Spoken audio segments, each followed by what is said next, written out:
loting ito sa New Government Center ng Iriga, nakatakdang itayo ang isa pang proyekto ng pamahalaang panlungsod na pinangungunahan ni Mayor Madelio Robe Alfilor, ang Iriga City Hospital.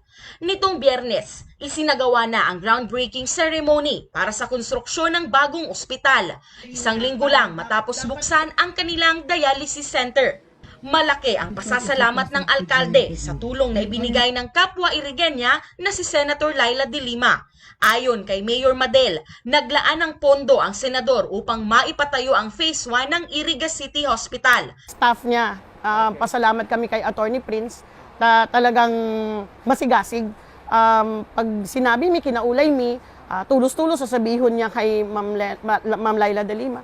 And without hesitation, diretso talaga siya. So actually nga ni igwa pang duwang approve mo niyan, covered court sa La Trinidad tsaka sa Banao.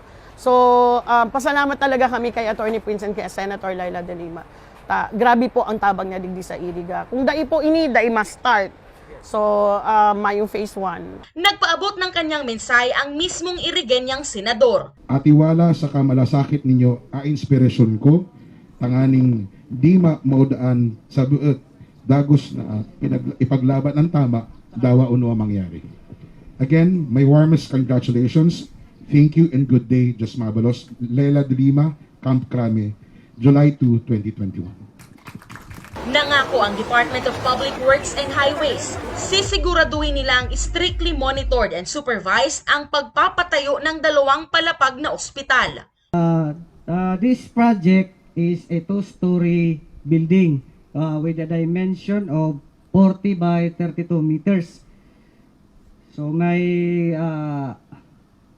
micropile foundation po siya na 6 meters, and kung makikita nyo yung embankment niya is almost 3 meters. Then meron siyang mga provision na sa loob niya, mga CRs, kung di ako nagkamali, 10 CR. So funded under the General Appropriation Act, this project cost 70 million under the General Appropriation Act of 2021.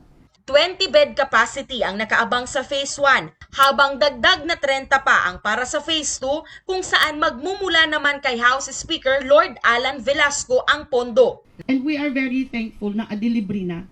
Dahil kiniutang tadi, pwede kita pang subsidize na para bayaran ta ang utang. Anong dapat na iutang ta? Income generating. So dapat, ano to, inutang ta sa amusement park, sabi nila, isay man nga para iyan sa amusement park. Unang-una, ang pong population kading intirong ringkonada is 500,000. So kinkomputo ninyo, 500,000, magluog na sana sa bawat isad. Magbayad sa 300 or 500 pesos, pira po ang income tulos ka Iriga. Pira, pag 500 is 250 million. So gustong sabihin kin, ako 250 million, agko na pang sustain kan ang hospital. So, pag agko na 250 million pesos, aside from that, syempre ko pa yung mga additional income, merchandise and everything. Pag nag-income na, agko na kapambayad, agko pa kapang sustain.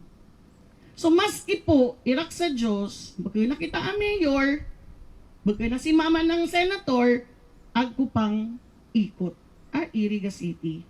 And ading hospital, na tinatao ka na to ni ma'am, diri mapapabayaan, forever ding mabubuhay.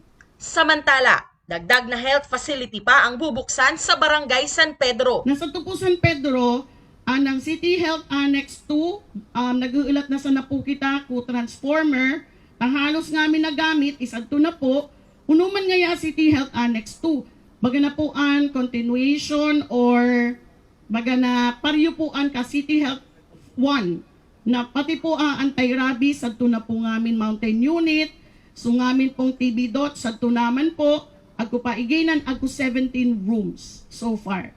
So baga na yung hospital with 2 doctors, saka agpupuan sa to standby ambulance. Kaya rest assured po, kaibanan kading mga department heads na isade po, ading mga SP member na isade po, tama, sabi ni ate.